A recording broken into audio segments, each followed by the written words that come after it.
President, as you know, last night, President Trump fired FBI Director James Comey. He did this in the middle of an active FBI investigation into possible links between the Trump campaign, Trump associates, and the Russian government. This action should worry every member of the Senate, and I know it worries the people we represent. My office has been flooded with calls since this decision became public. Americans are asking why this firing happened now, why the firing happened at all, and they're right to ask. Officially, President Trump said the FBI director's dismissal was necessary to restore, quote, the public trust and confidence in the FBI. That is laughable. Anybody who knows Director Comey or knows the FBI knows that that statement is completely false. I've had my issues with the decisions that Director Comey has made over the past months. I've never called for his removal, but I know that he did not have a negative effect on morale at the Justice Department or in the FBI. I worked for a Deputy Attorney General of the United States. I'm so disappointed in the tone of the letter written by this Deputy Attorney General. We learned this afternoon at the request of the President of the United States. Not a letter that came up through the chain at DOJ, but a conversation, as the public reports are tonight, a conversation that happened at the White House, where the Deputy Attorney General and the President agreed that mutually they had decided it was time for Director Comey to go, and the President apparently asked the Deputy Attorney General to put it in writing. And then he wrote a letter that the type of which I've never seen come from the Deputy Attorney General's office. I worked on reports that we made with the Office of Professional Responsibility at the Department of Justice. I never saw a report like this before. But what I really find amazing about this decision, and I don't know why the decision was made. I'm the first to say I don't know. But what I find amazing about it, having been in the Senate, having worked in the Deputy Attorney General's office at the Department of Justice, that nobody at the White House said to the President, maybe the best thing to do is not to fire the FBI director when he's in the middle of an investigation about ties of your campaign to Russia. Because maybe that will undermine Americans' confidence in the rule of law.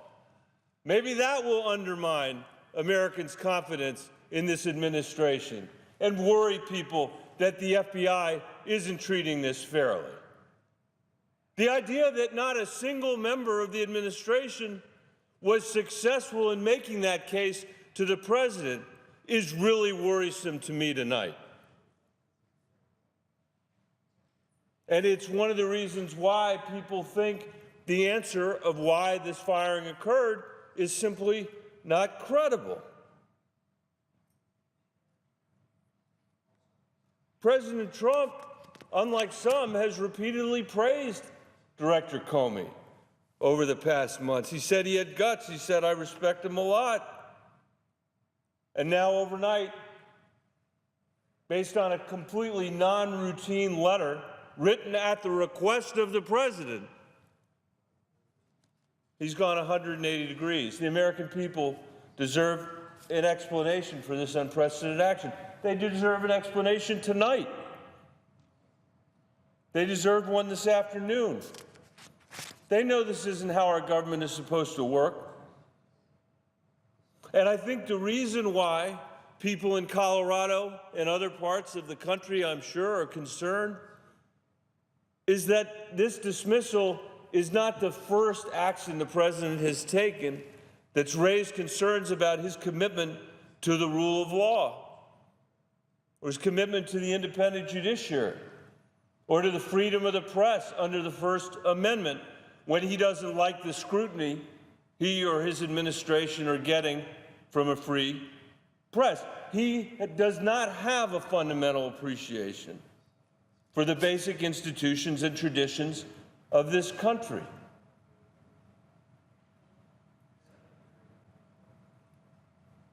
It's a great irony, I think, at this moment in our politics that the president represents a radical view of American history and American traditions.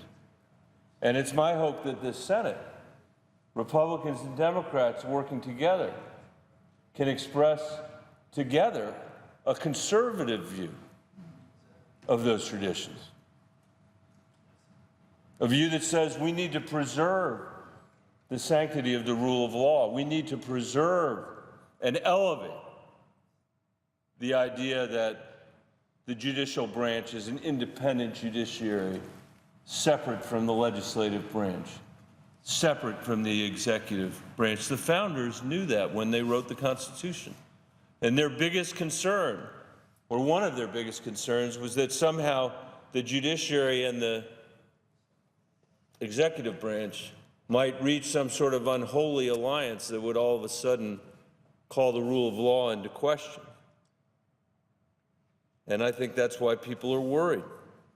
They're worried because they remember this president slandered a judge because of his ethnicity and said that he wouldn't be able to decide a case fairly because of where his parents came from. They remember his attacks on the free press as well when he doesn't like their reporting, and his resorting to talking about fake news when he doesn't like the reporting. Mr. President, I've had to talk with so many high school students and middle school students in Colorado over the last 4 or 5 months about this whole question of fake news and what the importance is of edited content to our society. And again, to our commitment to the rule of law, the importance that middle school students and high school students place on edited content, on curated content, their ability to distinguish between something that is science or something that is real, something that is edited, versus somebody shooting their mouth off on the internet. The president has a hard time making that distinction as well. He has shown little regard for the traditions and norms that our founders established when they created this separation of powers. And so I say to my colleagues tonight, the Senate must stand firm and speak with one voice, Democrats and Republicans. We now have a vacancy in the FBI director, and we need to make sure whoever that is, whoever replaces James Comey, pledges to continue the ongoing investigation and reinforce the FBI's independence from influence, undue influence from the White House. That needs to be non-negotiable. And in my view, that's the least that must happen. In order for the American people to learn the full truth, the Deputy Attorney General must immediately appoint an independent special prosecutor to investigate Russian interference in the 2016 election, which, by the way, everybody I know up here believes happened. But the president continues to say maybe it was the Chinese. Maybe it wasn't the Russians. No intelligence agency in America believes that. No senator believes that. And the president, who has access to all of that intelligence, is saying it might not have been the Russians. It was that it might be the Chinese. We need to know. I'm not prejudging the result, but we need to know what these links were, if there were links, between the Trump campaign and the Russian government. These are serious questions that need answers. I worry a lot about what the president has said about our allies in Europe, what the president has said about NATO, what the president has said about the European Union, none of which serves the national security interests of the United States, but is an invitation to the Russians to continue to meddle in elections, not just here, but in Western Europe, in Eastern Europe as well. It's hard for me to see how that's in anybody's national security interest except for the Russians or President Putin. Our intelligence agencies have been crystal clear to the members of Congress that the Russian government tried to influence the 2016 election in President Trump's favor.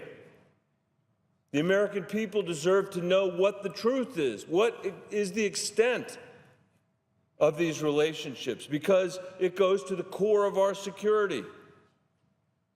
It goes to the heart of our democracy. That is why preserving this investigation's integrity is so vital. And I can tell you, the American people are not going to relent. I understand there will be some time here when people want to collect their thoughts and gather their thoughts. The American people are not going to relent. They are going to want an independent investigation here for all Americans.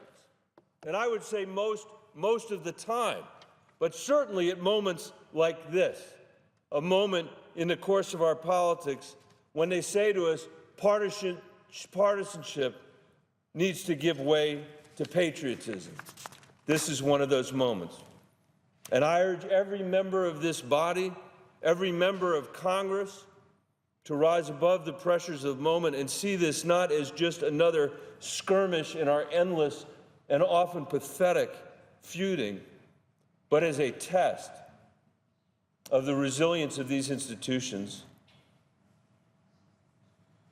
and of our republic, a test of whether we as Congress stand for something more than winning praise from our base in a cable news cycle or in the next election, but whether we take seriously our oaths to put our institutions, our security, and our country first.